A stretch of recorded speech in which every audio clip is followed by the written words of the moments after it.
England, 1829. The morning mist clung to the grounds of Ashworth Manor like a shroud of memory, wrapping itself around ancient oaks and weathered stone with the same persistence that certain emotions wrap themselves around the human heart.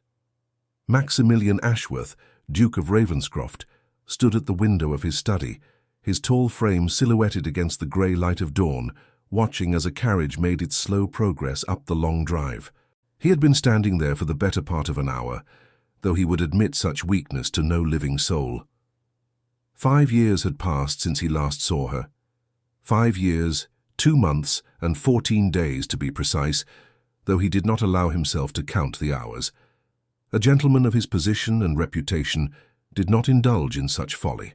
The Duke of Ravenscroft was known throughout England for his cool composure, his impeccable judgment, and his absolute mastery over every aspect of his considerable domain. He had built that reputation with deliberate care, brick by brick, decision by decision, until the facade had become so complete that even he sometimes forgot it was merely that, a facade. The carriage drew closer, and Maximilian felt something tighten in his chest, a sensation he had not experienced since the day he watched this same woman marry his brother. He forced his hands to remain steady, his breathing to remain measured. Control was everything. Control was all he had. Elizabeth. Even thinking her name felt like a transgression, though she had been family, his sister-in-law, for 6 years before widowhood claimed her. Before fate, in its cruel arithmetic, had taken Dominique from this world and left Maximilian to face the one truth he had spent a decade trying to bury, that he loved his brother's wife with an intensity that terrified him. The carriage stopped at the main entrance, and Maximilian stepped back from the window, though he did not look away. He watched as a footman opened the door and extended his hand. A gloved hand emerged first, small and elegant, followed by the rustle of black morning dress. Then she stepped down, and even from this distance, even through the morning mist and the 5 years that separated them, Maximilian felt the same shock of recognition that had struck him the first time he saw her. She had been 18 then, newly arrived from her father's modest estate in Cornwall, brought to London for her first season by an ambitious aunt. Maximilian had been 32, already duke for 10 years following his father's death, already hardened by responsibility and isolation into something that might have been mistaken for marble were it not for the warmth he took such pains to conceal. He had attended the Pemberton ball that spring evening with no expectations beyond fulfilling a social obligation. The season had become a tedious parade of ambitious mothers and their calculating daughters, women who saw not a man but a title, a fortune, a means to elevation. Maximilian had perfected the art of polite distance, of being present in body while remaining utterly absent in spirit. And then he had seen her. She had been standing near the terrace doors, slightly apart from the crowd, her attention fixed on something beyond the glass, the garden, perhaps, or simply the escape it represented. The candlelight caught the gold in her hair, which she wore in a simpler style than fashion dictated, and there was something in her posture, a quality of stillness amid the chaos of the ballroom, that drew his eye like a sailor to a lighthouse. When she turned and their eyes met across the crowded room, Maximilian experienced something he had not felt since boyhood, complete and utter helplessness. It was as though every defense he had constructed, every wall he had built around his heart simply ceased to exist.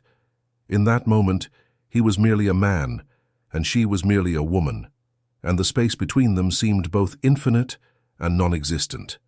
He had crossed that space without conscious decision, his feet carrying him through the crowd with a determination that would have alarmed him had he been capable of alarm.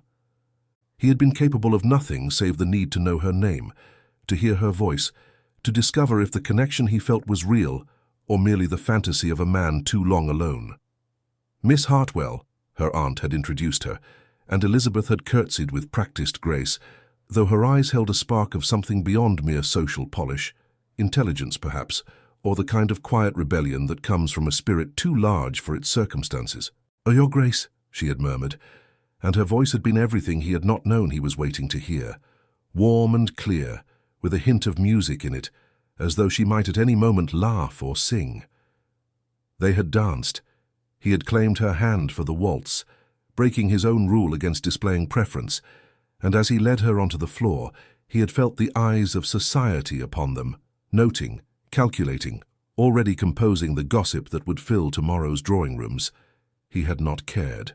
For perhaps the first time in his adult life, Maximilian Ashworth had not cared what anyone thought. "You do not enjoy these gatherings, Miss Hartwell," he had said, as they began to move through the figures of the dance. It was not a question.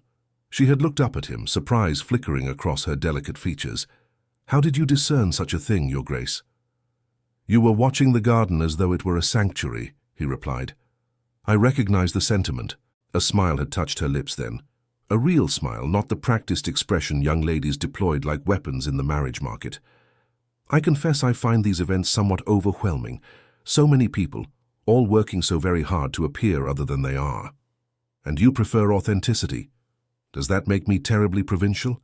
"It makes you rare," he had said, and meant it.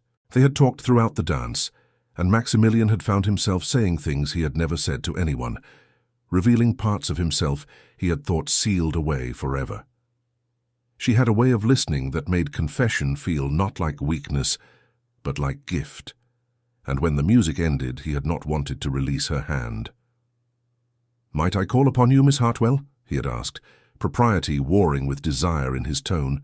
But before she could answer, Dominique had appeared at her elbow, flushed with champagne and high spirits, his handsome face alight with the careless joy that was his birthright as the spare rather than the heir.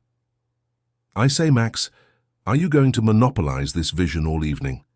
Dominique had laughed, already reaching for Elizabeth's hand. "Miss Hartwell, your aunt has promised me the next set. I do hope my fearsome brother hasn't frightened you into a decline." Elizabeth had looked between them, confusion in her eyes, and Maximilian had felt the first cold finger of foreboding touch his spine. "Miss Hartwell, may I present my younger brother, Lord Dominique Ashworth," he had said, his voice perfectly level, betraying nothing of the sudden dread that filled him. Dominique had bowed with his characteristic flourish, all charm and golden beauty, his eyes already fixed on Elizabeth with an admiration he made no effort to conceal. "A pleasure beyond measure, Miss Hartwell. Though I must protest my brother's description, I am merely younger, not fearsome, and I dance considerably better. Come, let me prove it." He had swept her away before Maximilian could object, and the Duke had been left standing at the edge of the ballroom, watching his brother spin the woman he loved through the crowd. Even then, so early, he had known what was coming. Dominique had always been drawn to beauty like a moth to flame, and Elizabeth was more than beautiful. She was luminous. Over the following weeks, Maximilian had watched with growing resignation as his brother courted Elizabeth with single-minded devotion. Dominique had called upon her daily, sent flowers in quantities that bordered on absurd, composed terrible poetry that somehow charmed rather than repelled, and generally conducted himself with the sort of passionate intensity that Maximilian could never permit himself. And Elizabeth, barely 18 and new to London, had been swept away by it all. How could she not be?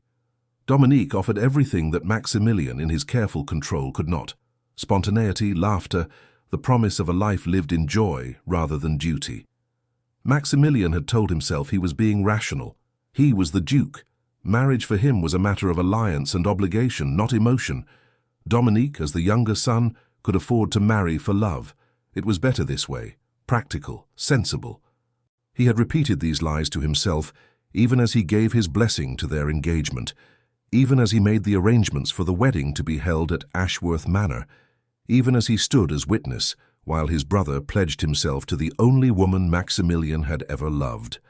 On the wedding day, Elizabeth had smiled at Dominique with such happiness that Maximilian had felt something inside him crack. He had raised his glass at the wedding breakfast and offered a toast to the happy couple, his voice steady, his expression serene, while inside he bled.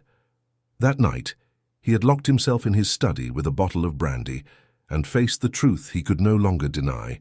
He loved Elizabeth Hartwell with a completeness that made a mockery of duty and control, and she would never be his. The years that followed had been an exquisite torture. Elizabeth and Dominique had made their home in the east wing of Ashworth Manor. close enough that Maximilian saw her daily, heard her laughter in the corridors, watched her transform from a girl into a woman. He had perfected the role of concerned elder brother, had played the part so well that he almost convinced himself it was real. Almost. There had been moments when the mask had nearly slipped. Afternoons when he found her reading in the library, and they fell into conversation, the words flowing between them with the same ease they had shared that first night. Mornings when he encountered her in the garden, and she asked his opinion on the roses, her face up-tilted to his, sunlight gilding her skin. Evenings when they sat across from each other at dinner, and their eyes met over the candles, and for just an instant he saw something in her gaze that made him wonder. But he never acted on those moments, never allowed himself to do more than imagine what might have been. She was Dominique's wife, and that made her sacrosanct. Dominique, for his part, had seemed happy. His natural exuberance had been somewhat tempered by marriage, but he remained devoted to Elizabeth, showering her with affection and attention. If there were moments when Maximilian glimpsed shadows in his brother's eyes, if there were times when Dominique's gaiety seemed forced, the Duke attributed it to the normal adjustments of married life. Then had come that terrible morning 5 years ago when a groom arrived at the manor, his horse lathered and his face white, bearing news that would shatter everything. Dominique's curricle had overturned on the road from Brighton. The horses had bolted. It had been instantaneous. Maximilian had gone to Elizabeth himself to deliver the news. He had found her in the morning room, working on her embroidery, the sunlight streaming through the windows and turning her hair to gold. When he told her, she had simply stopped, the needle frozen in mid-air, her face draining of all color. "No," she had whispered. "No, that cannot be. We were to go to the theatre next week. He promised. He promised." Then she had collapsed, and Maximilian had caught her, had held her while she shattered against him, her grief so raw and terrible that it had nearly undone him. For the first and only time, he had allowed himself to hold her, to smooth her hair, to whisper useless words of comfort against her temple. The funeral had been a nightmare of propriety and ritual. Elizabeth had stood beside Maximilian in her widow's weeds, a figure of such pale, perfect sorrow that she seemed carved from moonlight. She had not wept during the service, had maintained a composure that rivaled his own, and only he had noticed the way her hands trembled, the way she swayed slightly when they lowered the coffin into the ground. Afterward, she had stayed at Ashworth Manor for the period of deep mourning, but the joy had gone out of the place. She moved through the rooms like a ghost, speaking only when necessary, eating little, sleeping less. Maximilian had done what he could, ensuring she was cared for, respecting her grief, maintaining the distance that propriety demanded. 6 months after Dominique's death, Elizabeth had informed him of her intention to retire to the dower house on her father's estate in Cornwall. She needed, she said, to be away from memories to find some measure of peace. Maximilian had not argued, though the thought of her leaving had felt like a second death. On the day of her departure, he had stood in this same study at this same window and watched her carriage disappear down the drive. She had not looked back. 5 years of silence had followed. Elizabeth had written occasionally, brief notes acknowledging holidays and important dates, always perfectly polite and utterly impersonal. Maximilian had responded in kind, maintaining the fiction that she was simply a distant relation, someone for whom he felt only familial concern. And now she was returning. The letter had arrived 3 weeks ago, her handwriting still as elegant as he remembered, informing him that she would be concluding her mourning and accepting his long-standing invitation to visit Ashworth Manor. Something about estate business that required his attention, matters pertaining to the settlement Dominique had established for her. Maximilian had read the letter a dozen times, searching for meaning between the lines, finding none. She was coming because practicality demanded it, nothing more. He would receive her with perfect courtesy, attend to whatever business required attention, and send her on her way. It would be perfectly civilized. He had believed this right up until the moment he saw her step from the carriage. She had changed. The girl who had left 5 years ago had become a woman in truth. The girlish roundness had refined into elegant lines, and there was something in the way she carried herself now, a quality of self-possession that had not been there before. The widow's weeds suited her in a way that made Maximilian's chest tighten. She wore mourning like a queen, all dignity and grace. But it was her face that stopped his breath. Time had not diminished her beauty. If anything, she was more striking now than she had been at 18. But there was a sadness in her eyes that had not been there before. A shadow that spoke of grief endured in solitude, and Maximilian found himself wanting to erase it with an intensity that bordered on violence. She looked up at the house, her gaze moving across the familiar facade, and even from this distance Maximilian could see the emotion that crossed her features. Loss, memory, something that might have been longing. Then her eyes lifted to his study window, and for one suspended moment they looked directly at each other. Maximilian did not move, could not move.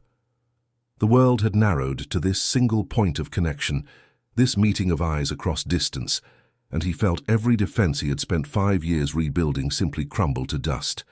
Then Elizabeth looked away, turning to speak to her maid, and the moment broke.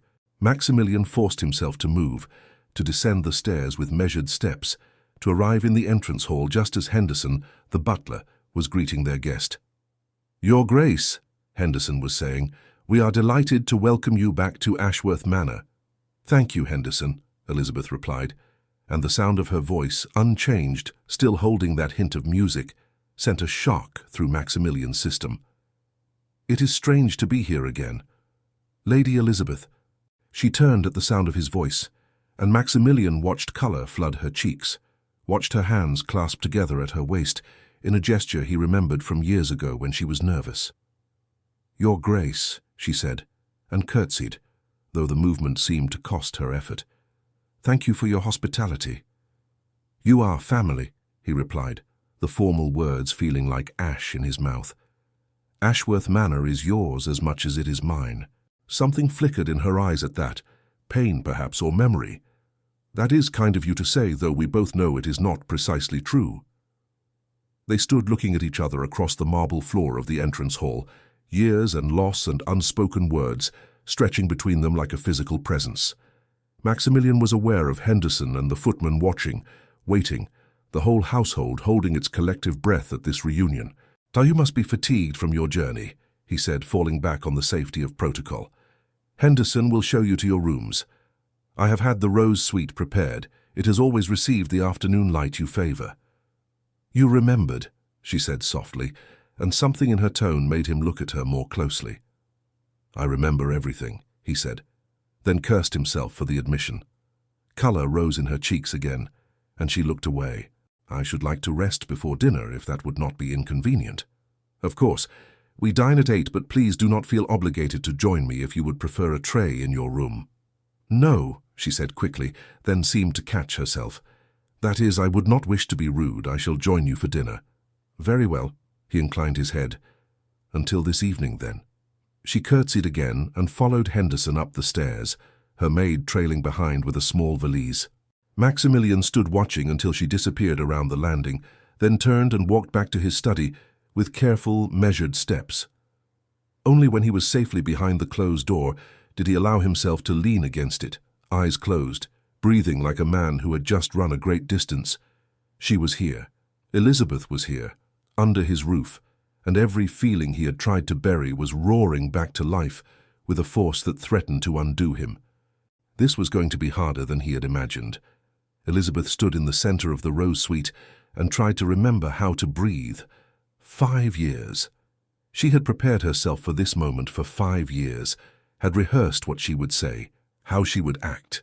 She had convinced herself that time and distance had done their work, that she was ready to face him with perfect composure. She had been wrong. One look at Maximilian Ashworth, and she had felt 18 again, standing in a ballroom caught in the gaze of a man who seemed to see straight into her soul. If anything, he had become more imposing with age. At 37, he was in the prime of manhood, his dark hair touched with silver at the temples, his features sharper, more austere. He wore authority like a second skin, and there was a quality of isolation about him that made her heart ache. But his eyes, those grey eyes that had haunted her dreams, were unchanged, and in them, for just a moment when he said he remembered everything, she had seen something that made her pulse quicken. "Shall I unpack your things, my lady?" Agnes, her maid, asked tentatively. Elizabeth turned away from her contemplation of the room. Yes, thank you, Agnes. Just the necessities for now. We will not be staying long. As you say, my lady. Agnes bustled about with the efficiency of long practice, while Elizabeth moved to the window. The rose suite overlooked the gardens, and the view was exactly as she remembered. The late spring flowers were in full bloom, creating a riot of color against the manicured lawns. In the distance she could see the ornamental lake where she and Dominique had often walked, where he had first kissed her on an autumn evening 6 years ago. Strange, how that memory brought only a gentle melancholy now, rather than the sharp pain that had characterized the first years of her widowhood. Time had indeed done its work on her grief, had transformed it from an open wound into a scar that ached only occasionally, but it had done nothing to diminish her feelings for Maximilian. Elizabeth closed her eyes, leaning her forehead against the cool glass. This was her great secret, the truth she had carried alone for 6 years. She had married the wrong brother. She had not known it at first. Dominique had been everything a young girl could want, handsome, charming, attentive. He had made her laugh, had written her poetry, had promised her a life of joy and adventure, and she had convinced herself that what she felt for Maximilian was merely the admiration any young woman would feel for a powerful, attractive man. Infatuation, nothing more. It was only after the wedding, after she became part of the household at Ashworth Manor, that she began to understand the truth. Dominique loved her, she did not doubt that. But his love was like summer lightning, bright, spectacular, and ultimately fleeting. He adored her in company, grew bored with her in private. He wanted the idea of a wife, the possession of a beautiful woman, but he had little interest in the person she actually was. Maximilian, on the other hand, had known her from that first meeting. When they talked, and they talked often during those years before Dominique's death, she felt truly seen for perhaps the first time in her life. He asked her opinions on matters of estate management, discussed books and politics and philosophy with her as though her thoughts mattered. He noticed small things, when she was tired, when she was troubled, when she needed silence rather than conversation. And slowly, inexorably, Elizabeth had fallen in love with her husband's brother. She had hidden it, of course, hidden it from Dominique, from the household, from herself whenever possible. She had been a dutiful wife, had smiled and played her role, and had told herself that these feelings would fade. Then Dominique had died, and everything had become impossibly complicated. His death had devastated her, not least because of the guilt that came with it. In those terrible weeks after the accident, lying alone in her darkened room, she had tortured herself with questions. Had Dominique known? Had he sensed her divided heart? Was that why he had seemed so restless in those final months, so quick to find excuses to be away from Ashworth Manor? She had fled to Cornwall not just to mourn, but to escape the impossible situation of being in love with her dead husband's brother. 5 years of exile, 5 years of trying to forget, of convincing herself that what she felt was simply a widow's fantasy, a way of avoiding the reality of her loss. And now, standing in this room where she had spent so many sleepless nights, thinking of the man who lived in the opposite wing of the house, she knew that nothing had changed. If anything, what she felt was stronger, sharpened by absence, into something that felt less like affection and more like necessity. This was madness. She should have stayed in Cornwall, should have found some way to handle the estate business through correspondence. Coming here had been a mistake. But even as she thought it, Elizabeth knew she would not leave, could not leave, not yet, not until she understood whether what she had glimpsed in Maximilian's eyes was real or simply her own desperate hope reflected back at her. "Your bath is ready, my lady," Agnes announced. Elizabeth turned from the window. "Thank you, Agnes. I believe I shall rest after I bathe. Please wake me an hour before dinner." She needed to gather her strength, needed to prepare herself to sit across from Maximilian Ashworth and pretend that her heart was not threatening to pound out of her chest at the mere thought of him. It was going to be a very long evening. Dinner was a study in careful formality. Maximilian sat at the head of the long dining table, Elizabeth to his right in the position of honor. The distance between them was perhaps 3 feet, but it might as well have been miles for all the warmth the setting provided. Footmen moved silently through the room, serving course after course of exquisitely prepared food that Maximilian barely tasted. Elizabeth had changed into a dinner dress of dark grey silk, still morning colours, but a shade lighter than the black she had worn for travelling. The dress was cut in the latest style, though not ostentatiously so, and it showed to advantage the elegant lines of her figure. She wore no jewellery save a simple strand of pearls, her only adornment, and she needed none other. "I trust you found your rooms comfortable?" Maximilian asked, breaking a silence that had stretched too long. "Very comfortable, thank you," Elizabeth replied, her eyes fixed on her plate. "Nothing has changed. I find that people often desire consistency in times of transition." She looked up at that, meeting his gaze directly for the first time since they had sat down. "Is that why you have kept everything exactly as it was? For my sake?" The question caught him off guard. He had indeed instructed the household to maintain the East Wing just as it had been when she lived there, had even preserved her personal sitting room, though he could not have explained to himself why. "I saw no reason to change what was already perfect," he said carefully. Something shifted in her expression, pain, perhaps, or a flash of some other emotion he could not name. She looked away again, reaching for her wine glass. "You mentioned in your letter that there were matters pertaining to Dominique's settlement that required attention," Maximilian continued, steering the conversation to safer ground. "Yes," Elizabeth said, seeming grateful for the change of subject. "My man of business has raised some questions about the investments that were made on my behalf. I confess I do not understand the complexities involved, and I hoped you might review the documents and advise me." "Of course. I would be happy to assist. We can review everything in my study tomorrow if that would suit." "That would be most helpful, thank you." Another silence fell, broken only by the clink of silverware against china. Maximilian searched for something to say, some topic that would bridge this awful distance between them, but every subject seemed fraught with danger. He could not ask about her life in Cornwall without risking painful memories, could not speak of the manor without referencing Dominique, could not discuss his own affairs without revealing how empty his life had been these past 5 years. "Have you been well, Your Grace?" Elizabeth asked suddenly, and there was something in her tone that made him look at her sharply. "Quite well, thank you." "Forgive me, but you seem tired. Have you been working very hard?" He was tired, exhausted in fact. The past weeks, knowing she was coming, he had thrown himself into estate business with an intensity that bordered on obsession, trying to outrun the anticipation that threatened to consume him. "The duchy requires constant attention," he said with a dismissive gesture. "Yes, but surely even dukes require rest. Dominique used to say—" She stopped abruptly, her hand going to her throat, as though to stop the words. "It is all right," Maximilian said quietly. "You need not avoid speaking of him on my account. I do not wish to cause you pain." "The pain is there regardless," he replied, and was surprised to find it was true.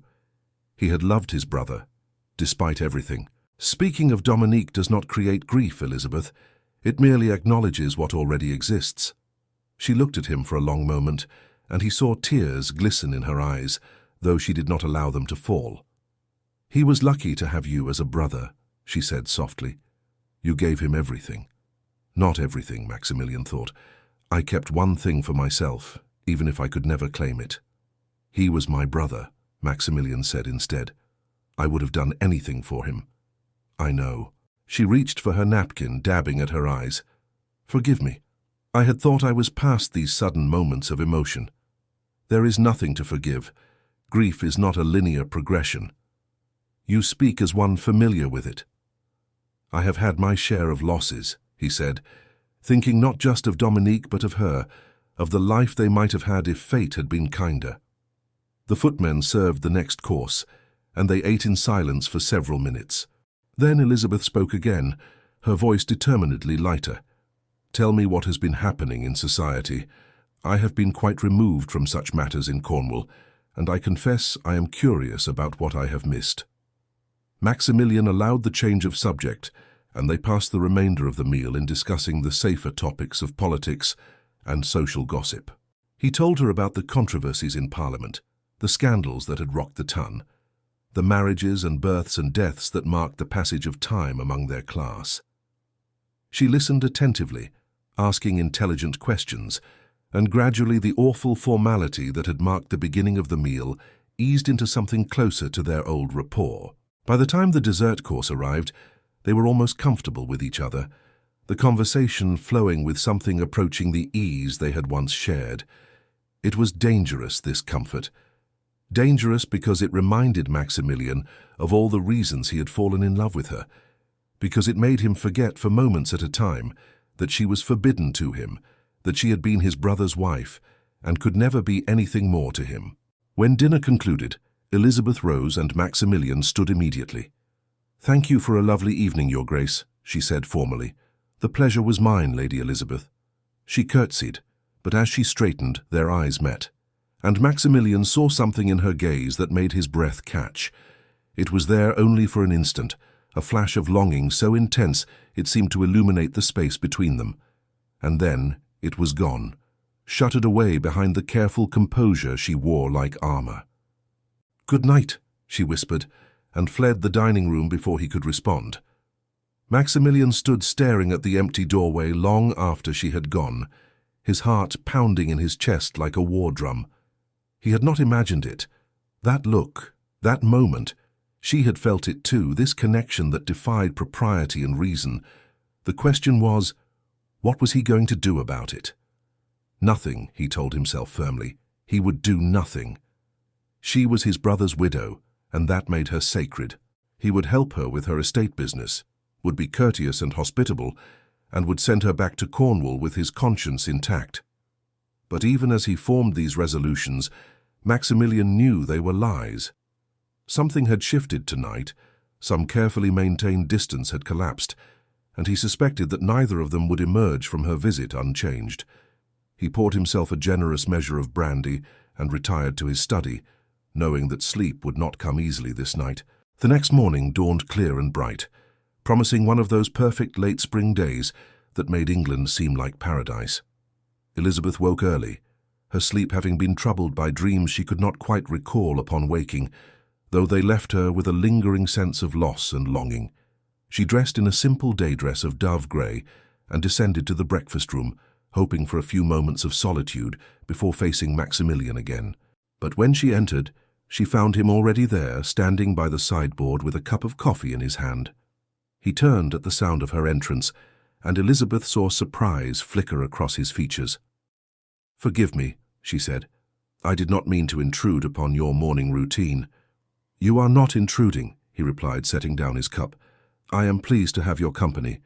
Please, help yourself to whatever you wish." They moved through the ritual of assembling breakfast plates with careful attention to not touching, not standing too close, though the awareness between them was palpable. Elizabeth selected toast and preserves, while Maximilian resumed his position by the window, looking out at the gardens. "I thought perhaps we might review those documents after breakfast," he said, "unless you would prefer to wait until later in the day." "No, this morning would be perfect," Elizabeth replied, taking her seat at the table. "I confess I am anxious to understand the situation fully." "Anxious in what way?" She hesitated, then decided on honesty. "My man of business believes that some of the investments made on my behalf were perhaps too conservative. He feels I could be receiving better returns." Maximilian frowned. "The investments were made according to Dominique's wishes, as expressed in the settlement he created at the time of your marriage." "Yes, but perhaps circumstances have changed. Perhaps there are opportunities now that did not exist then." He turned to look at her fully, and Elizabeth felt the weight of his regard like a physical touch. "You wish to take greater risks with your capital." "I wish to have the means to live independently," she said quietly. "The income from the settlement is adequate, but barely so. If I wish to maintain my own establishment, to have any sort of life beyond mere subsistence, I need to be more aggressive in my investments." Understanding dawned in his eyes. "You do not wish to live at your father's estate. My father is a dear man, but his house is small and his circumstances modest. I cannot burden him indefinitely with my presence." "You are not a burden." "Please," she interrupted. "I know what I am. A childless widow with a modest income and no prospects. I impose upon his hospitality, and while he would never say so, I know it is a strain." Maximilian set down his coffee cup with more force than necessary. "If your circumstances are difficult, you have only to say so. As Dominique's brother, it is my responsibility to ensure you are cared for." "I do not want charity," Elizabeth said, her voice sharper than she intended. "It would not be charity. It would be family obligation. I am not family, not truly." The words came out before she could stop them, and she saw him flinch as though she had struck him. "You were my brother's wife," he said, his voice carefully neutral. "That makes you family in every way that matters." Was it her imagination, or was there some emphasis on the word brothers? Some subtle stress that suggested he wished circumstances were otherwise? "Forgive me," Elizabeth said, looking down at her plate. "I did not mean to sound ungrateful. Your generosity is more than I deserve." "You deserve far more than I have given you," he said quietly, and when she looked up, she found him watching her with an intensity that made her breath catch. They stared at each other across the breakfast table, and Elizabeth felt the air between them grow thick with everything they were not saying. This was dangerous. This conversation had strayed far from the safe territory of investments and estate business into something much more treacherous. "Shall we review those documents?" she asked, her voice barely above a whisper. Maximilian seemed to shake himself, as though waking from a trance. "Yes, of course, if you are finished with your breakfast, we can adjourn to my study." Elizabeth followed him through the familiar corridors of Ashworth Manor, acutely aware of his presence beside her. He walked with the unconscious grace of a man completely comfortable in his own body, and she found herself noticing small details she had tried not to notice the night before. The way his coat stretched across his broad shoulders, the lean strength evident in his movements, the faint scent of sandalwood and something uniquely him that made her want to move closer. This was madness. She needed to control herself, to remember who they were and what stood between them. The study was exactly as she remembered it, a masculine sanctuary of leather and wood, floor-to-ceiling bookcases lining 3 walls, a massive desk positioned to catch the morning light. Maximilian gestured to one of the chairs positioned before the desk, but Elizabeth found herself drawn instead to the window, to the view of the gardens she had loved so well. "I used to watch you from here," Maximilian said suddenly, and Elizabeth turned to find him standing very still, his hands clasped behind his back. "When you walked in the gardens, I would tell myself I was merely ensuring you were safe. But that was a lie. I watched because I could not help myself." Elizabeth's heart began to pound. "Your Grace." "Maximilian," he said quietly, "when we are alone, please. We have known each other too long for such formality." "Maximilian," she repeated, and the name felt both forbidden and right on her tongue. "Why are you telling me this?" He moved closer, and she saw that the careful control he wore like armor was cracking, revealing something raw and desperate beneath. "Because I am tired of lies, tired of pretending. You asked last night if I had been well, and I gave you the answer propriety demanded. But the truth is that I have not been well since the day I watched you marry my brother." Elizabeth could not breathe, could not move, could only stand frozen as he continued, the words pouring from him as though a dam had burst. "I have spent 12 years loving you in silence," Maximilian said, his voice rough with emotion. 12 years of watching you belong to someone else, of playing the role of brother when I wanted to be so much more, and I told myself it was enough, that simply being near you was sufficient. But it was never enough, Elizabeth. It will never be enough." "Stop," she whispered, though she was not certain whether she meant the word or whether it was simply the only sound she could form. "I should not have spoken," he said, turning away from her abruptly. "Forgive me. This is unforgivable.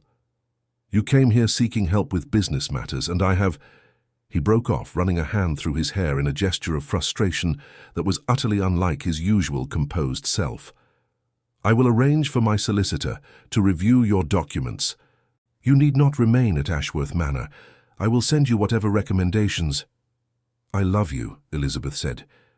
The words fell into the silence like stones into still water, creating ripples that spread and spread. Maximilian froze, his back still to her, and she saw his shoulders tense, "Elizabeth, I love you," she repeated, stronger now. "I have loved you since that first night at the Pemberton ball. Before I even knew Dominique existed, before I understood what love truly was, I loved you." He turned slowly, and she saw that his face had gone pale. "You married my brother." "Yes," she said, and tears began to slip down her cheeks, though she did not bother to wipe them away.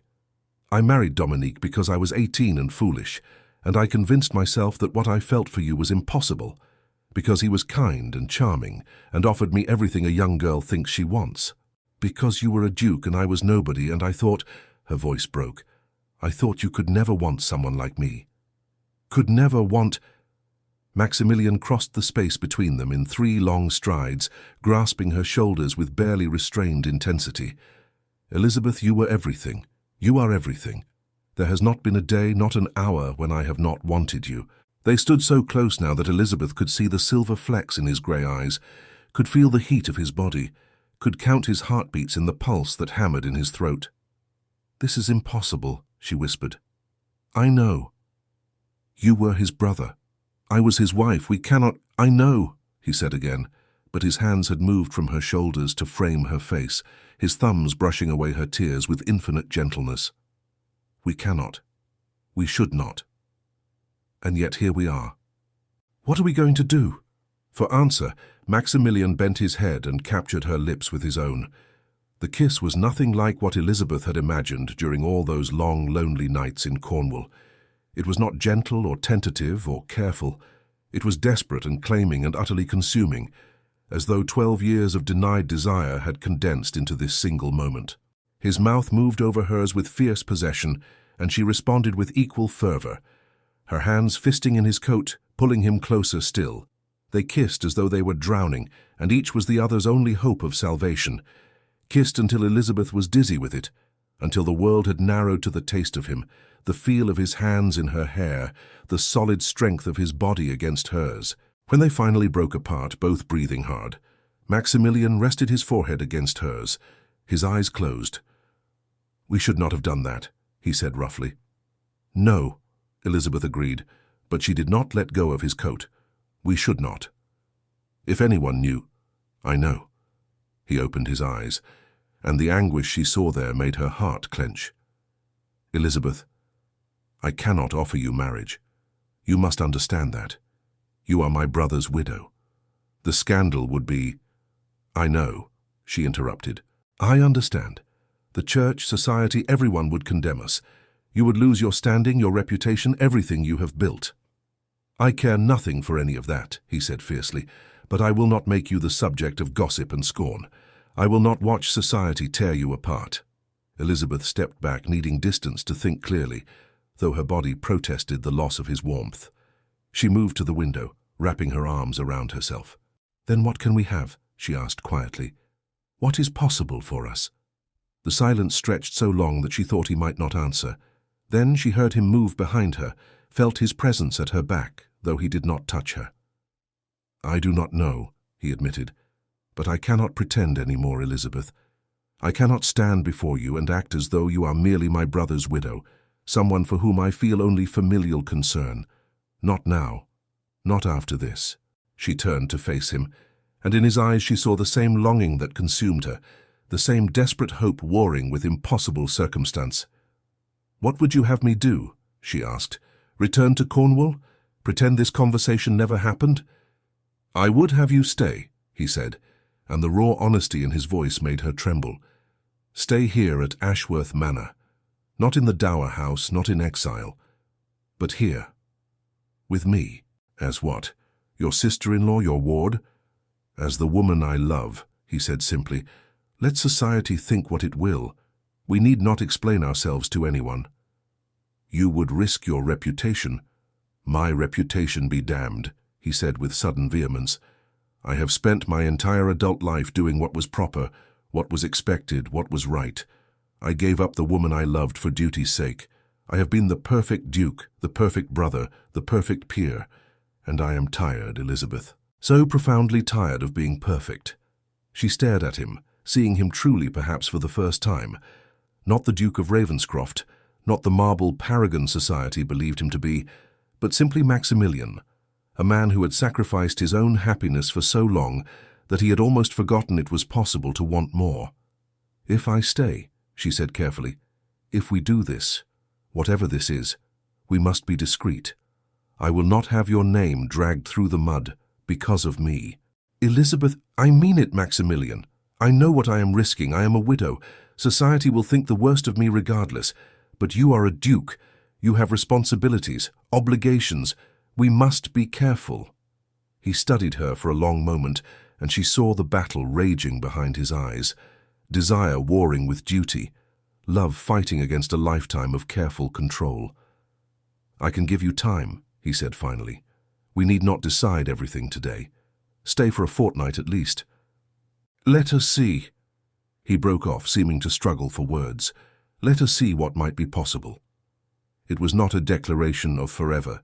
It was not a promise of marriage or even of a future together. But it was something, and Elizabeth found herself nodding before she had consciously decided to do so. "A fortnight," she agreed. Maximilian exhaled, and some of the tension drained from his frame. "Thank you." "For what?" "For not running, for staying, for giving us this chance, however small." She moved closer to him, reaching up to touch his face with gentle fingers. He closed his eyes at the contact, turning his head to press a kiss to her palm, and Elizabeth felt something shift inside her, some final wall crumbling. "I should have fought for you 12 years ago," she said softly. "I should have been braver." "You were 18, he replied, opening his eyes. "And I was a coward. If I had had any courage at all, I would have told you how I felt before Dominique had a chance to sweep you away. And would I have believed you? Would I have had the strength to choose you over someone who offered me security without risk? I suppose we will never know."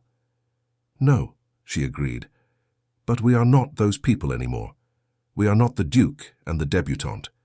We are simply two people who have loved each other across time and circumstance and loss. Two people who have already waited 12 years, Maximilian said, and there was something hungry in his voice that made heat pool in her belly. "I do not wish to waste what time we might have." He pulled her close again, and this time when he kissed her, there was a tenderness mixed with the passion, a sense of wonder that this was finally happening, that they were finally allowing themselves this happiness. When they broke apart, Elizabeth rested her head against his chest, listening to the steady thrum of his heartbeat. "I'm frightened," she admitted. "Of what?" "Of how much I feel, of what we are risking, of what will happen when this fortnight ends." His arms tightened around her. "Then let us not think of endings, not today. Today let us simply be." It was, she thought, the most un-Duke-like thing she had ever heard him say, and she loved him all the more for it. They stood together in the morning light streaming through the window, holding each other as though they could stop time through will alone. And for that moment at least, the world and its demands seemed very far away. The days that followed took on a dreamlike quality for Elizabeth. On the surface, life at Ashworth Manor continued exactly as it had before. She and Maximilian maintained perfect propriety in the presence of the servants, dined formally each evening, conducted themselves with all the decorum their positions required. But in the stolen moments when they were alone, everything changed. They walked together in the gardens in the early mornings, before the household stirred, talking with the ease that had always characterized their conversations, but now without the careful distance that had once kept them separated. They spent afternoons in the library, ostensibly reading, but more often simply existing in each other's company, learning the small intimacies of shared silence. And sometimes, when they were certain they would not be disturbed, they allowed themselves the forbidden pleasure of touch. A kiss in the shadowed alcove of the music room, her hand in his as they stood watching the sunset from the terrace, his arms around her waist as they swayed to music only they could hear. It was both more and less than Elizabeth had dreamed of. More because every moment with Maximilian was suffused with a joy she had never known, a sense of rightness that made her wonder how she had survived the years without him. Less because the shadow of impossibility hung over everything, the knowledge that this interlude could not last, that reality would eventually intrude upon their carefully constructed sanctuary. On the 5th day of her visit, Elizabeth woke to find rain drumming against the windows. the kind of steady downpour that promised to last all day. She dressed and descended to the breakfast room to find Maximilian already there, looking out at the grey morning with an expression of such melancholy that it made her heart ache. "You are thinking too much," she said softly, coming to stand beside him. He glanced at her, and she saw the weight of responsibility settling back onto his shoulders like a familiar burden. "I am always thinking too much. It is my particular curse." "Then allow me to distract you." She took his hand, twining her fingers with his. "What shall we do with this rainy day?" "I have estate business that requires attention." "Maximilian." He sighed, but she saw the corner of his mouth twitch. "You are bad for my productivity, Lady Elizabeth."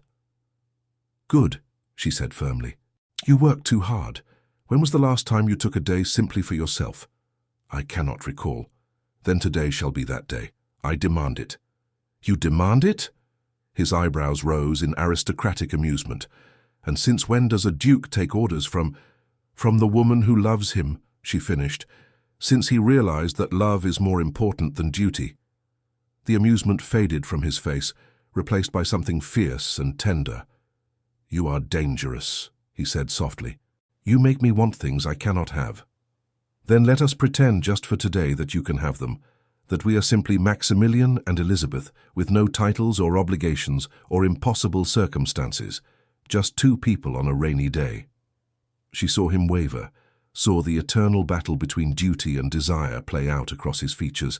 Then, deliberately, he set down the papers he had been holding and took both her hands in his. "Very well," he said. "What does one do on a rainy day when one is simply Maximilian and Elizabeth?" Elizabeth felt triumph surge through her, followed immediately by nervousness. She had not actually planned beyond securing his agreement. What did they do now? "We could play chess," she suggested tentatively. "I always win at chess." "Then I shall simply have to improve my game, unless you're afraid of competition." He laughed, actually laughed, a sound of such pure delight that it made her want to weep. How long had it been since she had heard him laugh without restraint? "I am many things, Elizabeth, but afraid of you at chess is not one of them." "Very well, let us play." They settled in the library, the chessboard between them, and Elizabeth discovered that Maximilian had not been exaggerating about his skill. He defeated her soundly in the first game and the second, and was well on his way to winning the third when she finally threw up her hands in surrender. "This is not fair," she complained. "You have had years more practice than I." "You are improving," he said, studying the board. "Your defense has grown considerably stronger since the first game." "My defense is the only thing keeping me from complete humiliation." "Chess is not unlike life," Maximilian mused, leaning back in his chair. "The key is learning which pieces to sacrifice and which to protect at all costs." Elizabeth looked up sharply. "And which am I? A piece to be sacrificed or protected?" The levity drained from his expression. "You are the queen," he said quietly, "the most powerful piece on the board, the one around which every strategy revolves, the one I would sacrifice everything else to keep safe." "Even yourself?" "Especially myself." She rose and moved around the table to stand before him. Maximilian looked up at her, and in his eyes she saw everything he could not say aloud. The love, the longing, the quiet desperation of a man who had found what he wanted most in the world and knew he might have to give it up. "I do not want you to sacrifice yourself," Elizabeth said, cupping his face in her hands. "I want us to find a way to both be safe, to both be happy." "That may not be possible." "Then we shall make it possible." She bent and kissed him softly. "We are not chess pieces, Maximilian. We are people with will and choice and the ability to shape our own destiny." He pulled her down onto his lap, wrapping his arms around her waist, and she went willingly, settling against him with a sigh of contentment. They sat like that for a long while, listening to the rain, wrapped in each other and the quiet peace of the moment. "Tell me about Cornwall," Maximilian said eventually. "What was your life like there?" Elizabeth considered how to answer. "Lonely," she said finally. "I told myself I was mourning, that I needed solitude to grieve properly, but the truth is I was hiding, from society, from memory, from you." From me? Every letter you sent was torture, she admitted. Your handwriting, your words, always so proper, so distant. I would read them and imagine what you might say if you allowed yourself to be honest. And then I would hate myself for thinking of you at all when I should have been thinking of Dominique. Maximilian's arms tightened around her. I wrote 100 different versions of every letter, poured out my heart, and then burned the pages because I had no right to burden you with feelings you could not reciprocate. Except I did reciprocate them. We were both suffering in silence, both convinced we were alone in our feelings. What a waste, he said bitterly, all those years. Not wasted, Elizabeth corrected gently. We needed them. We needed time to grieve, to grow, to become the people we are now. If we had come together too soon, the guilt would have destroyed us. And you feel no guilt now. She was quiet for a moment, examining her conscience with ruthless honesty. I feel guilt about many things, she said slowly. About not loving Dominique the way he deserved. About being glad sometimes that I am free to feel what I feel for you without betrayal. But guilt about loving you? No. I think perhaps I have always loved you from that very first moment, and I cannot feel guilty about something that feels as fundamental as breathing. You are much braver than I, Maximilian said. No, I have simply learned that life is too short to spend it denying what makes us happy. Dominique taught me that in the end. How so? Elizabeth shifted to look at him directly. He knew, she said quietly. Before he died, I think he knew that my heart belonged to you. Maximilian went very still. He never said anything to me. No, he would not have. But there were moments in those last months when he would look at me with such sadness. And once, when he had perhaps drunk too much wine, he said something strange. What did he say? He said, "Promise me that when I am gone, you will not spend your life alone. Promise me you will find someone who loves you as you deserve to be loved." And when I asked what he meant, he just smiled and said, "You know who I mean." Maximilian closed his eyes, and Elizabeth saw a muscle jump in his jaw. I should have been more careful. If he suspected, it was not your fault, Elizabeth said firmly. You were always perfectly proper. If Dominique sensed anything, it was because he knew us both well enough to see what we were trying so hard to hide. And that is supposed to make me feel better? No, it is supposed to make you understand that he would not have wanted us to suffer forever, out of some misguided sense of loyalty to his memory. Dominique loved life, loved joy. He would hate knowing that his death has kept two people who love each other apart. Maximilian opened his eyes and looked at her with such intensity that she felt it like a physical touch. You truly believe that? I do. He pulled her close and kissed her, and this time there was a quality of surrender in it, as though he had finally stopped fighting against what they both wanted. When they broke apart, he rested his forehead against hers. What are we going to do? He asked, echoing her question from days before. I do not know, she admitted, but I know I do not want to leave at the end of this fortnight. Then do not leave. It is not that simple. Why not? He drew back to look at her. You said yourself that your father's house is small, his circumstances modest. You need not return there. Stay here. Ashworth Manor is as much your home as anywhere. Maximilian, people will talk. Let them talk. You say that now, but when the gossip starts, when society begins to speculate about the nature of our relationship, then they will be correct in their speculation, he said bluntly. Elizabeth, I am not suggesting we parade our feelings before the ton. I am not fool enough to think we can marry, much as I wish it were otherwise. But surely we can find some middle ground between the impossible and the nothing we have had for 12 years. She wanted to agree, wanted it so desperately that it frightened her. But she had to be practical, had to consider all the implications. What exactly are you proposing? She asked carefully. Stay at Ashworth Manor as my permanent guest. To the world you are my brother's widow, a woman of respectable but modest means whom I am assisting out of family obligation. No one need know anything beyond that. And in private? In private, you are mine, he said with quiet possession, as I am yours. We make no promises we cannot keep, acknowledge no future we cannot have, but for whatever time we are given, We are together. It was not a declaration of forever. It offered no security, no guarantee. They would be living a lie, always careful, always hidden, but it was more than they had, and less than they deserved, and Elizabeth found that her heart was saying yes, even as her mind catalogued all the reasons she should refuse. "I need to think," she said. "Take all the time you need."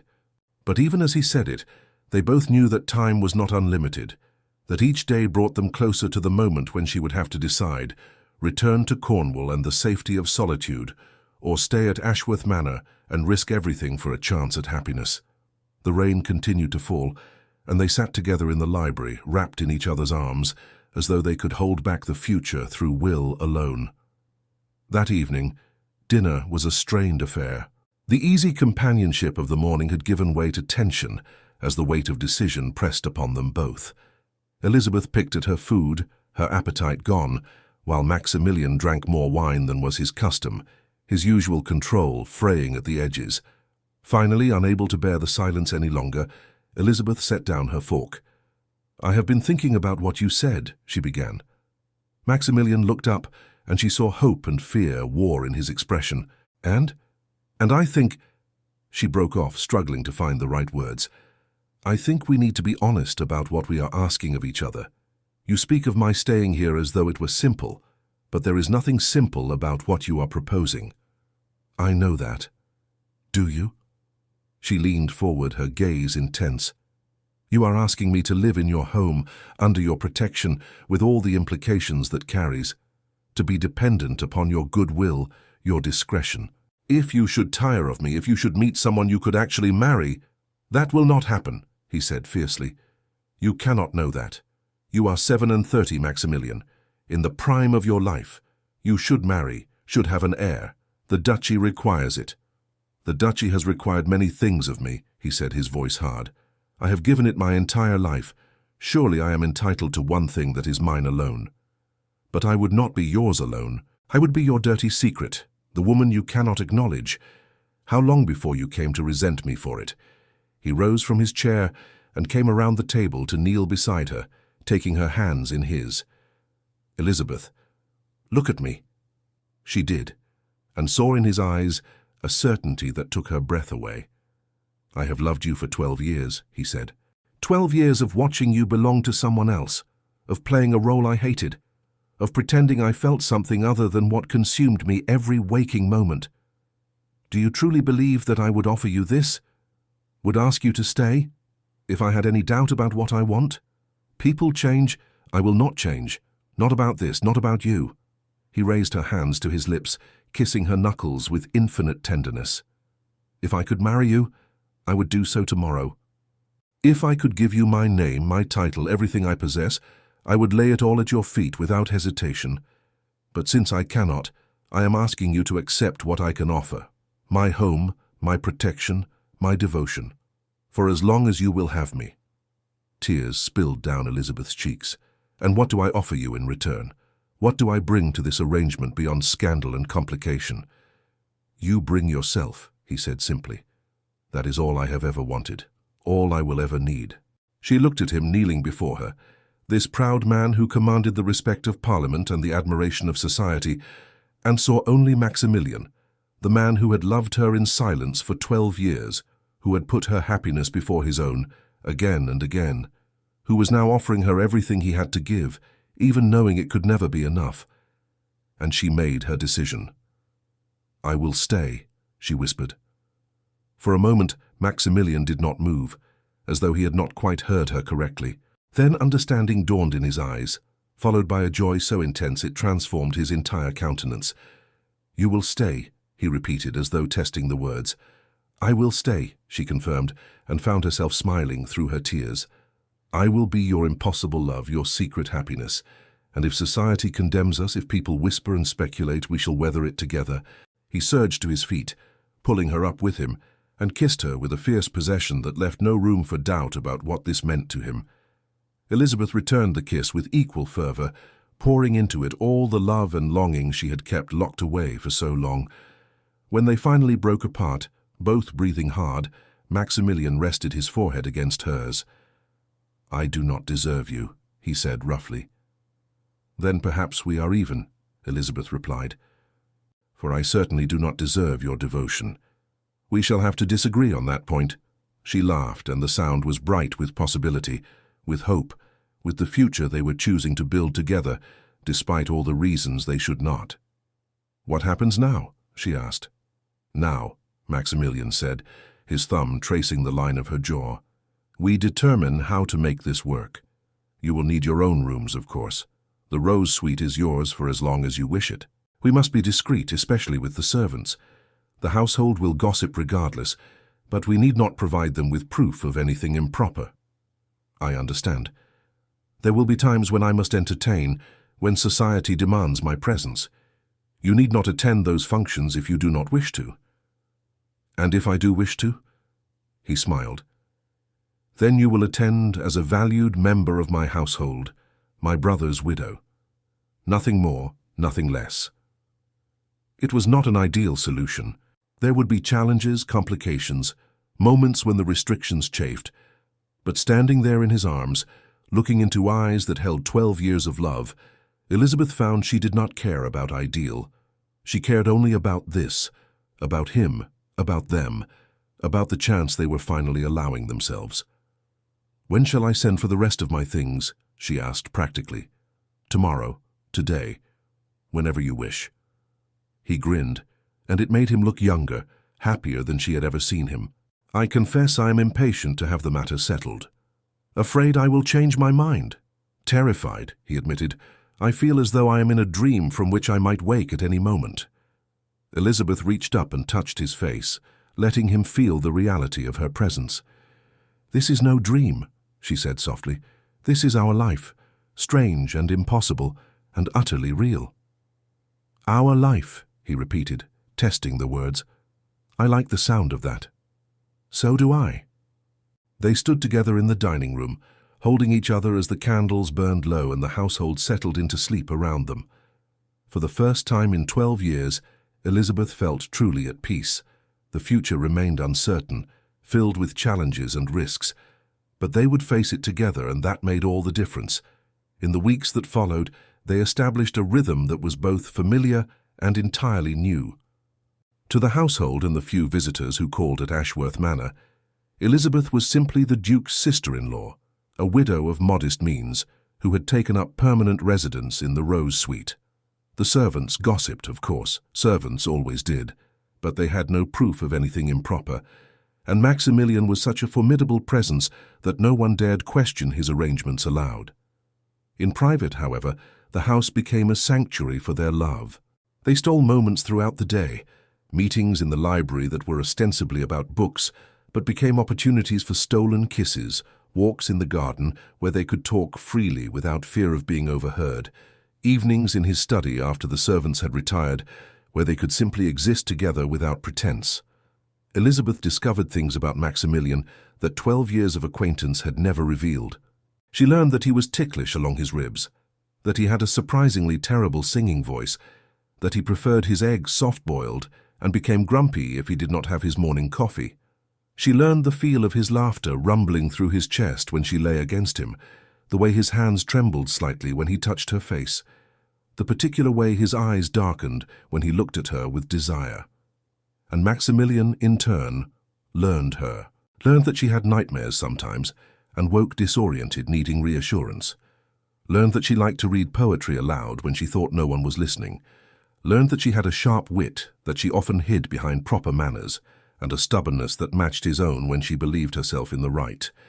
They were, Elizabeth thought, learning to be together, not as Duke and sister-in-law, not as the people society expected them to be, but as simply Maximilian and Elizabeth, two souls who had found each other across time and circumstance and refused to let go. But there were difficulties too. Moments when the restrictions of their situation chafed, when Elizabeth felt the weight of being a secret pressing upon her. Times when Maximilian's duties as Duke required him to attend functions where she could not follow, and she spent evenings alone in the Rose Suite, trying not to think about the eligible young ladies being paraded before him. And there were the memories. Always there were memories. One afternoon, nearly 2 months after her arrival, Elizabeth found herself in the East Wing, standing before the door to the rooms she had shared with Dominique. She had not entered them since her return, had avoided this corridor entirely, but today something drew her here. A need to confront the past, perhaps, or simply to make peace with it. She turned the handle and entered. The rooms were exactly as she had left them. The furniture stood in its familiar arrangement, dust covers protecting the upholstery. The curtains were drawn, casting everything in a dim half-light that made it feel suspended in time. Elizabeth moved through the space slowly, touching things as she went. The desk where Dominique had sat to write his letters, the chair where he liked to read, the window that overlooked the lake. She felt tears prick her eyes, but they were gentle tears, sad but no longer agonizing. "I am sorry," she whispered to the silence. "I am sorry I could not love you the way you deserved. Sorry that my heart was always divided. But I did love you, Dominique. In my way, I did." He knew that.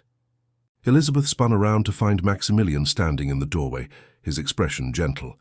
"I did not hear you come in," she said, wiping at her eyes. "I saw you enter the East Wing. I wanted to make sure you were all right." He stepped into the room, looking around with his own sadness.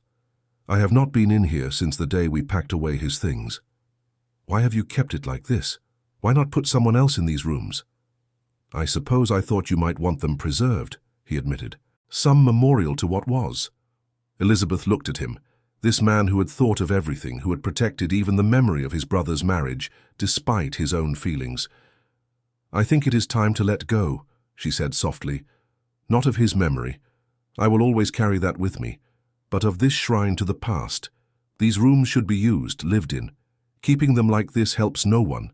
Maximilian crossed to her, taking her hands. "Are you certain?" "I am," Elizabeth confirmed. "Dominique would not have wanted us frozen in grief. He lived for joy, for movement forward. Let us honor him by doing the same." Maximilian nodded slowly, then pulled her into his arms. They stood together in the fading light of Dominique's rooms, mourning what had been lost and accepting what they had found. "I will have the staff prepare these rooms for guests," Maximilian said eventually. "And perhaps we might establish a scholarship in his name for young men wishing to study at university. He would have liked that." "He would have loved it," Elizabeth agreed. They left the East Wing together, closing the door on the past, and Elizabeth felt something shift inside her, not the forgetting of what had been, but the acceptance of what was. She had loved Dominique as well as she was able. She had mourned him properly, and now she was choosing to live again, to embrace the happiness that had found her in the most unexpected of places. Summer arrived in full glory, transforming Ashworth Manor into something out of a fairy tale. The gardens bloomed with extravagant color, the days stretched long and golden, and the house itself seemed to relax into the warmth, as though it too had been waiting for this season of happiness. Elizabeth had been in residence for 3 months, and the household had settled into their new normal. The servants no longer whispered quite so much, or if they did, they kept their speculation to themselves. Lady Elizabeth was a fixture now, someone who belonged, and if the Duke seemed happier than he had been in years, well, that was surely a good thing. For Maximilian, these months had been a revelation. He had spent so long believing that happiness was something other people experienced, something forever beyond his reach, that he hardly knew what to do with it now that it had arrived. He found himself smiling at odd moments, humming while he worked, feeling a lightness in his chest that he had not experienced since before his father died, and the weight of the duchy settled onto his shoulders. Elizabeth was everywhere in his life now. Her presence had transformed Ashworth Manor from a house into a home. She had redecorated the drawing room with bright fabrics and fresh flowers, had reorganized his library according to some system that made sense only to her but worked brilliantly, had somehow convinced his cook to try new recipes that resulted in dinners that were actual delights rather than mere sustenance. But more than the physical changes, she had changed him, had taught him that it was acceptable to take an afternoon for pleasure rather than work, that laughter was not a sign of weakness, that love could be sustaining rather than painful. They had been careful, discreet, exactly as they had promised each other. But there were moments when Maximilian wanted nothing more than to announce to all of England that Elizabeth was his, propriety be damned. Moments when he resented the necessity of keeping their love hidden, of pretending she was merely his brother's widow, rather than the woman who owned his heart entirely. One such moment came on a particularly glorious July afternoon when they were entertaining visitors, Lord and Lady Pembroke, old family friends who had called to pay their respects. Elizabeth had joined them for tea in the drawing-room, playing the role of gracious hostess with perfect aplomb, and Maximilian had been forced to watch as Lord Pembroke, a widower himself, paid her marked attention. "Lady Elizabeth, you must visit our estate in Kent," Lord Pembroke was saying, his admiration barely disguised. "My gardens are said to rival even those of Ashworth Manor, and I would be honoured to show them to you." "You are too kind, my lord," Elizabeth replied with polite distance. But Maximilian saw the way Pembroke looked at her and felt something primitive and possessive surge through him. "Not at all. A beautiful woman deserves beautiful surroundings. And may I say, morning becomes you. You are even lovelier than I remembered." Maximilian's hand tightened on his teacup with enough force that he was surprised it did not shatter. Lady Pembroke, bless her, seemed to sense the tension and quickly changed the subject.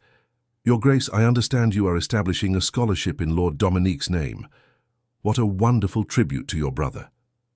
Maximilian forced himself to respond civilly, to engage in the mundane conversation of social calls, but his attention remained fixed on Elizabeth and Pembroke. The man had moved closer to her on the settee, was speaking in tones meant for her ears alone, and Elizabeth, damn her, was smiling at something he said. When the Pembrokes finally took their leave, Maximilian saw them to the door with all the courtesy his position demanded, then returned to the drawing-room to find Elizabeth standing by the window, her shoulders tight with tension. "Well," she said without turning around. "That was interesting." "Pembroke was flirting with you," Maximilian said flatly. "Yes, I noticed. And you seemed to enjoy it." Now she did turn, and he saw fire in her eyes. "I was being polite as the situation demanded." "What would you have had me do? Announce to Lord Pembroke that I could not accept his invitation because I am actually involved in a secret liaison with my brother-in-law?"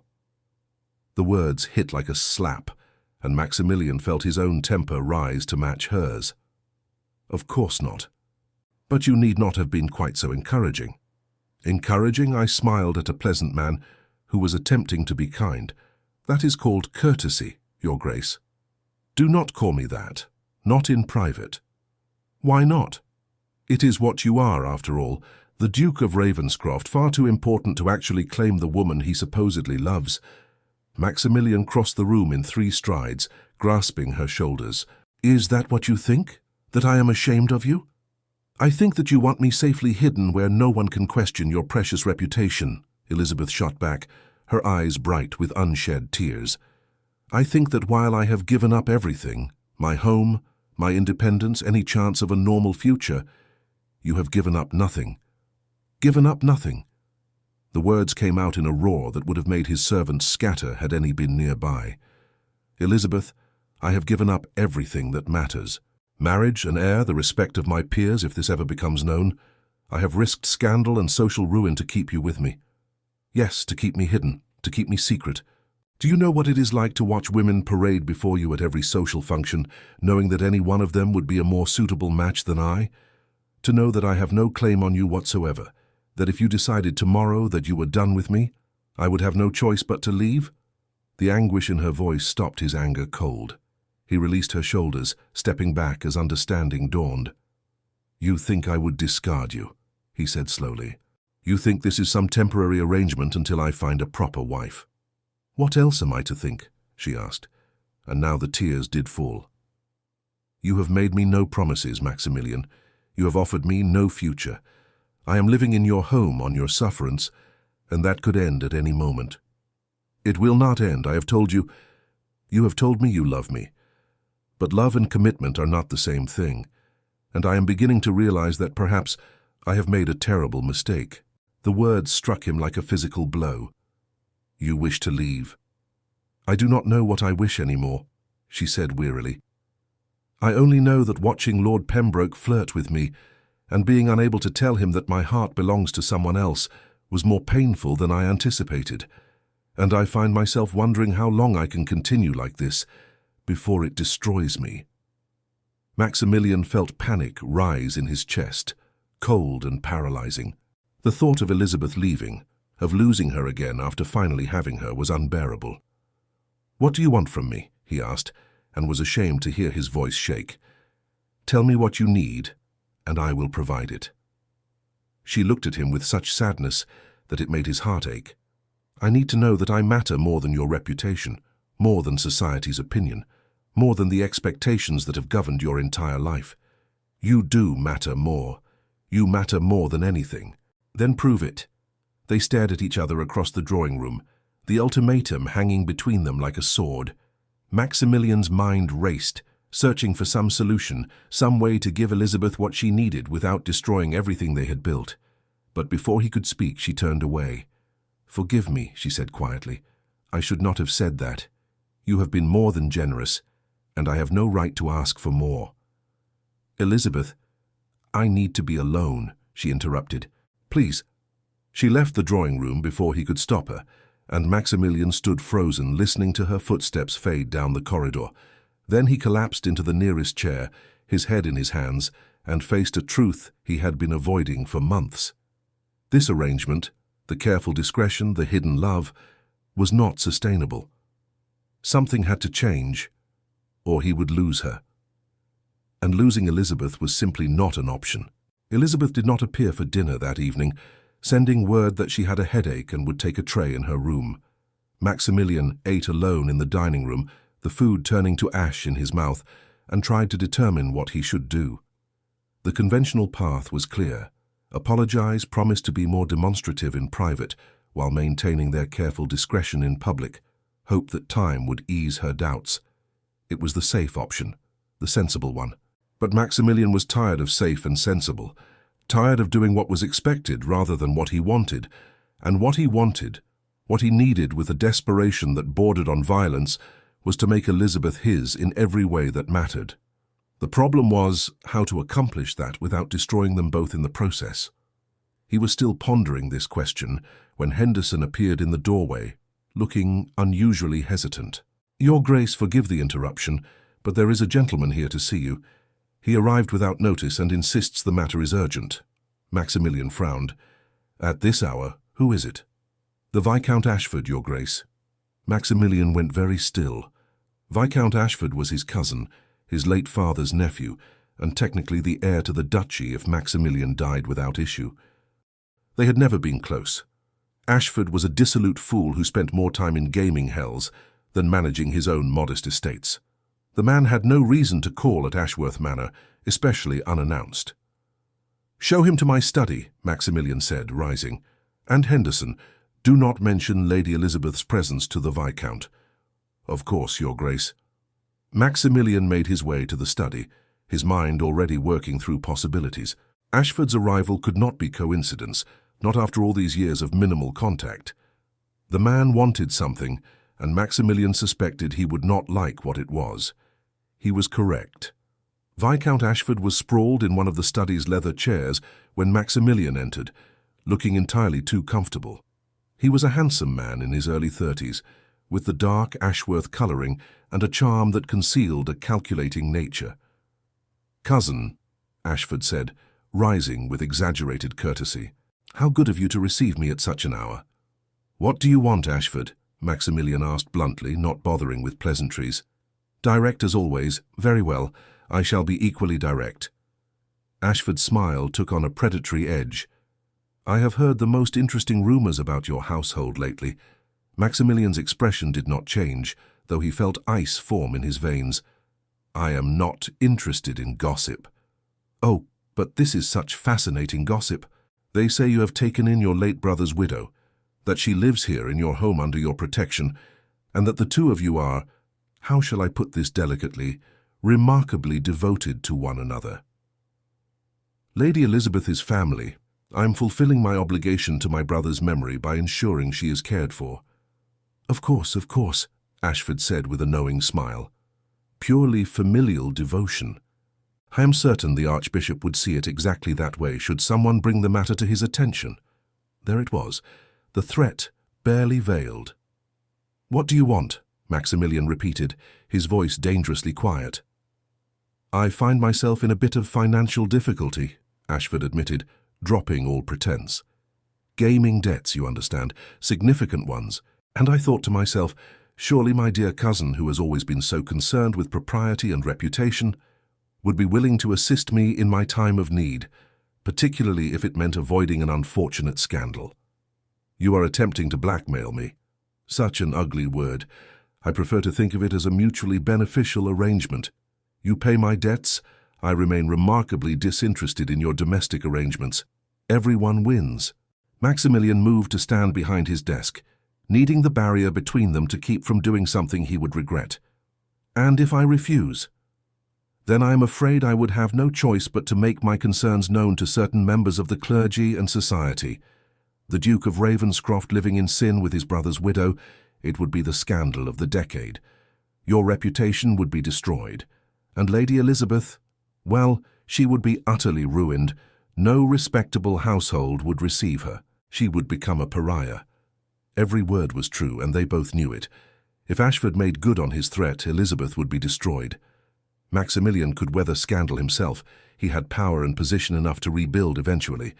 But Elizabeth had neither, and society was merciless toward women who transgressed. How much? Maximilian asked flatly. Ashford named a sum that was extortionate, but not impossible. Maximilian could pay it, though it would require liquidating some investments. Very well, he said, his voice empty of emotion. I will have my solicitor draw up the necessary documents. Excellent. I knew you would be reasonable, cousin. And of course, this ensures my complete discretion going forward. I am nothing, if not a man of honor. The irony of that statement was so profound that Maximilian almost laughed. Almost. Get out of my house, he said instead. Ashford rose, all false bonhomie. I shall await word from your solicitor. Thank you for your generosity, Your Grace. Family should always help family, after all. He left, and Maximilian stood alone in his study, fury and frustration warring within him. He had been a fool to think they could maintain this arrangement without consequences, had been naive to believe that their careful discretion would be sufficient protection. And now they had a choice. Continue as they were, always vulnerable to exposure and blackmail, or make a change so dramatic that it eliminated all possibility of scandal because there would be nothing left to hide. The answer came to him with sudden clarity, so obvious he wondered why he had not seen it before. He had been asking the wrong question. The question was not how to keep Elizabeth hidden, but how to claim her so publicly, so completely, that no one would dare question his right to do so. And there was only one way to accomplish that. Elizabeth was sitting by the window in the Rose Suite, staring out at the moonlit gardens when she heard the knock on her door. She had been crying, something she despised, but seemed unable to prevent lately, and she quickly dabbed at her eyes before calling out permission to enter. She expected Agnes, perhaps bringing a fresh pot of tea. She did not expect Maximilian to stride into her room with an expression of such fierce determination that it made her breath catch. Maximilian, you should not be here, she said, rising quickly. If anyone sees— I do not care who sees, he said, and there was something in his voice that was different, dangerous. Let them see. Let them all see. What are you talking about? He crossed to her in 3 long strides, taking her hands in his with barely restrained intensity. Marry me. Elizabeth stared at him, certain she had misheard. What? Marry me, he repeated, and now she saw that his eyes were blazing with an emotion she could not name, triumph mixed with something that looked almost like fear. Marry me, Elizabeth. Be my wife in truth, not just in my heart. Maximilian, we cannot. You know we cannot. I was Dominique's wife. The Church forbids a man from marrying his brother's widow, yes, in England, but not everywhere. There are places, Scotland, certain European countries, where such marriages are permitted. We could go to Scotland, marry there, and return as husband and wife. Elizabeth felt dizzy, the world tilting beneath her. The scandal would be enormous. Let it be enormous. Let society rage and gossip and condemn. I do not care any more, Elizabeth. I am tired of caring what anyone thinks beyond you and me. What changed? This afternoon you were arguing that we needed to be discreet. This afternoon I was a fool, he interrupted. And this evening, my cousin Ashford paid me a visit with the express purpose of blackmailing me over our relationship. Elizabeth gasped. What? He knows, or suspects, which amounts to the same thing. He threatened to expose us unless I paid his considerable gaming debts, which I will do because I will not allow you to be hurt by this, but it made me realize something. What? That we are always going to be vulnerable like this, always living in fear of exposure, of scandal, of someone using our love as a weapon against us, unless we remove the weapon entirely by making our relationship legitimate. But the scandal will be terrible, he acknowledged. For approximately 6 months, we will be the most talked about couple in England. Society will be scandalized. The Archbishop will probably denounce us from the pulpit. We will be cut by half the ton. Your reputation will be destroyed. My reputation, he said with sudden vehemence, has been my prison for 30 years. I am tired of being the perfect duke, tired of sacrificing everything I want on the altar of propriety. I want you, Elizabeth. I want to wake up beside you every morning. I want to introduce you as my wife, not my brother's widow. I want children with you if we are blessed with them. I want a life, a real life, not this half-existence we have been maintaining. Elizabeth felt tears streaming down her face again, but these were different tears. You would risk everything for me? I would risk everything, he confirmed, because a life without you is not worth living, because you matter more to me than reputation or duty or the opinion of every peer in England, because I love you with everything I am, and I am done pretending otherwise. She looked at him, this man who had loved her in silence for 12 years, who had put her happiness before his own again and again, who was now offering to overturn his entire world for her sake, and felt her last defenses crumble. Yes, she whispered. Yes. He looked almost afraid to believe it. Yes, I will marry you. Yes, I will be your wife. Yes, to all of it, scandal and gossip and whatever comes. He pulled her into his arms and kissed her with such fierce joy that it stole her breath. When they finally broke apart, both were laughing through their tears. We should leave immediately, Maximilian said, already planning. We can be in Scotland in 4 days if we travel hard. I will obtain a special license. Maximilian. He stopped, looking down at her. I love you, she said simply. I should have said it more. Should have said it every day since I arrived. But I was afraid, and I let fear make me small. I am done being small. I love you, and I am honored to be your wife. The honor is entirely mine, he said, and kissed her again. They spent the rest of the night making plans, giddy as children plotting an adventure. They would leave in 2 days, taking only what they needed, traveling as quickly as possible to Gretna Green, where marriages could be performed without banns or license. They would be married by a blacksmith over an anvil, utterly scandalous, completely irregular and perfectly legal. And then they would return to Ashworth Manor as husband and wife, and let society make of it what they would. Are you frightened? Elizabeth asked as dawn began to lighten the sky. Terrified, Maximilian admitted, but also happier than I have ever been. You make me brave, Elizabeth. You make me want to be more than I ever thought possible. Then we shall be brave together, she said, and sealed the promise with a kiss. 2 days later they departed Ashworth Manor before dawn, taking only a small travelling case and Maximilian's most trusted valet. They told no one where they were going or why, leaving instructions only that they were to be left undisturbed for a fortnight. The journey to Scotland was long and arduous, but Elizabeth had never been happier. They stopped at coaching inns along the way, and for the first time they shared a room without shame or secrecy. Maximilian would introduce her as his intended, and Elizabeth would feel a thrill every time, the reality of what they were doing slowly sinking in. They were really doing this, they were going to be married. On the 4th day, they crossed the border into Scotland, and Elizabeth felt something inside her shift, a sense of possibility opening up, of a future that had seemed impossible becoming real. They reached Gretna Green as the sun was setting, painting the sky in shades of gold and crimson. The famous blacksmith shop was exactly as Elizabeth had heard described, simple, unpretentious, utterly lacking in the grandeur one might expect for a ducal wedding. It was perfect. The blacksmith himself was a jovial man who had clearly performed this ceremony countless times. He showed no surprise at their rank or circumstances, merely asked if they were of age and willing, then proceeded with the brief but binding ceremony. "Do you, Maximilian James Ashworth, take this woman to be your lawfully wedded wife?" "I do," Maximilian said, his eyes never leaving Elizabeth's face. "And do you, Elizabeth Catherine Hartwell, take this man to be your lawfully wedded husband?" "I do," Elizabeth replied, her voice strong and sure. "Then by the power vested in me, I now pronounce you husband and wife. You may kiss your bride."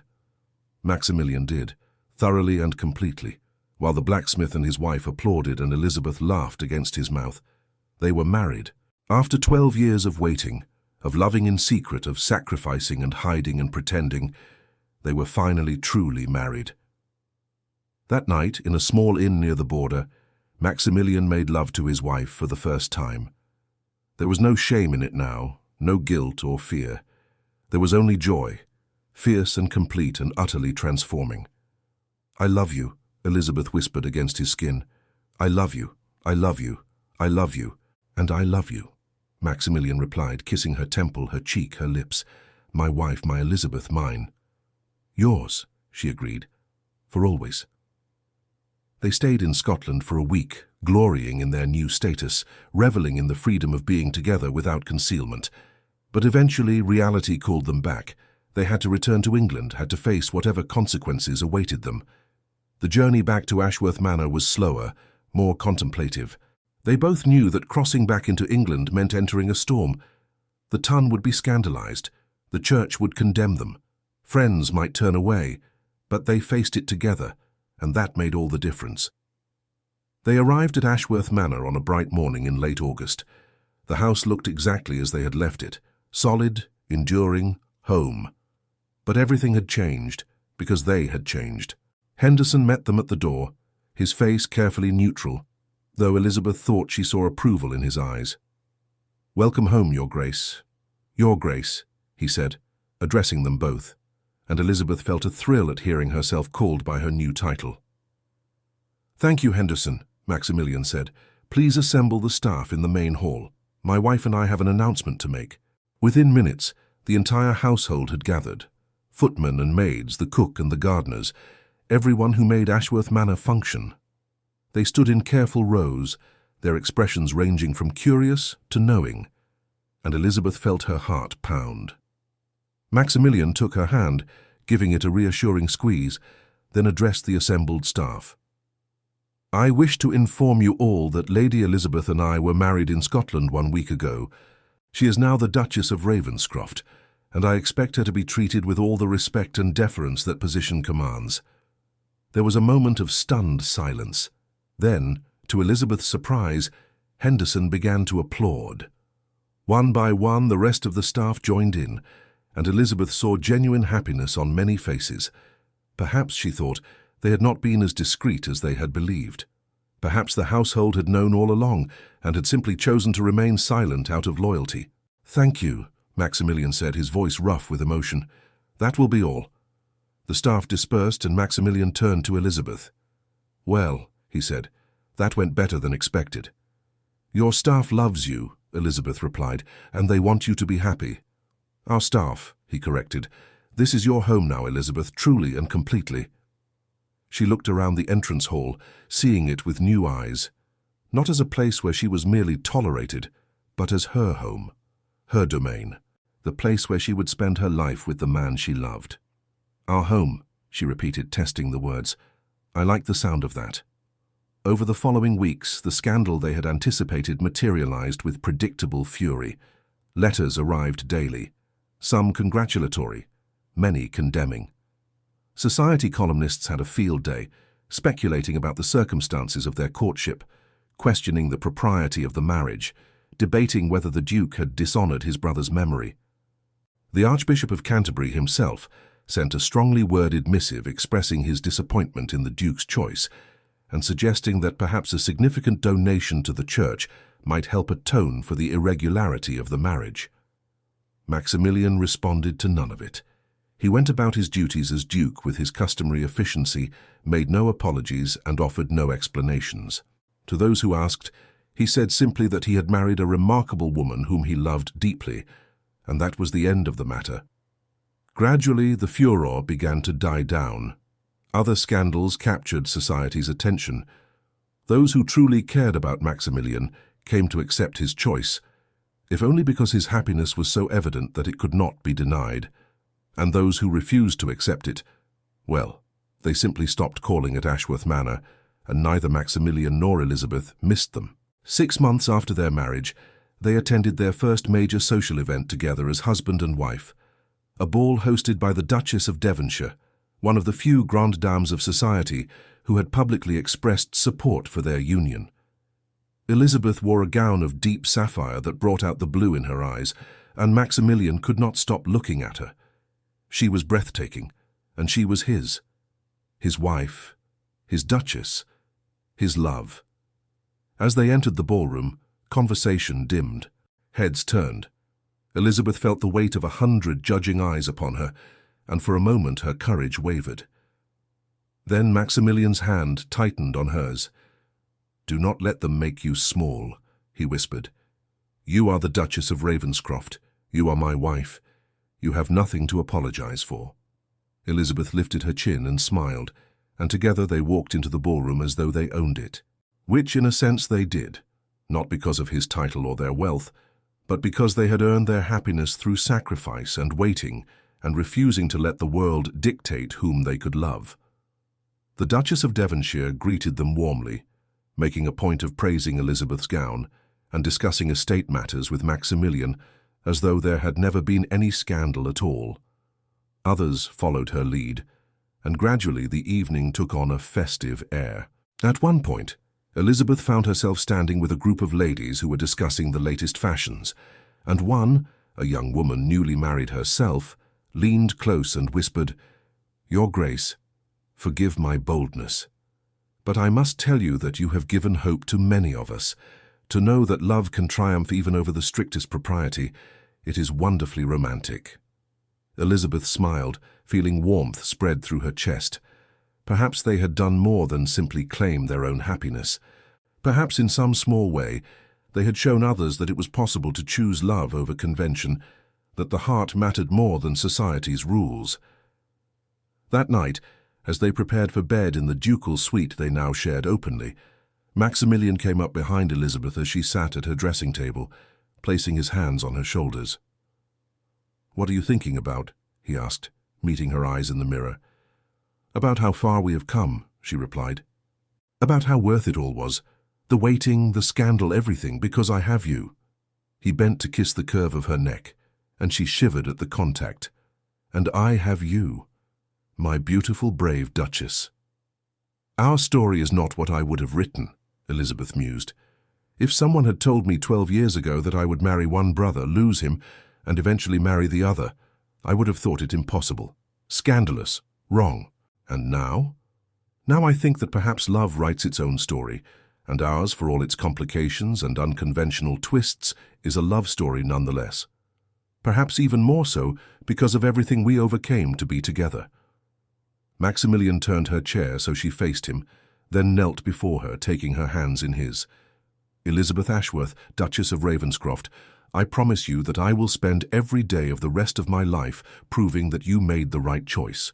That we made the right choice." "You already have," she said, cupping his face. "Every day, in 1,000 small ways, you show me that love is worth fighting for, worth waiting for, worth everything." He kissed her then, deeply and thoroughly, and carried her to their bed. And as they came together in passion and love and perfect trust, Elizabeth thought that perhaps happy endings were not about perfection or ease. Perhaps they were about finding someone worth fighting for, and then refusing to let go no matter what the world threw at you. A year later, Elizabeth stood in the nursery of Ashworth Manor, holding her newborn daughter in her arms.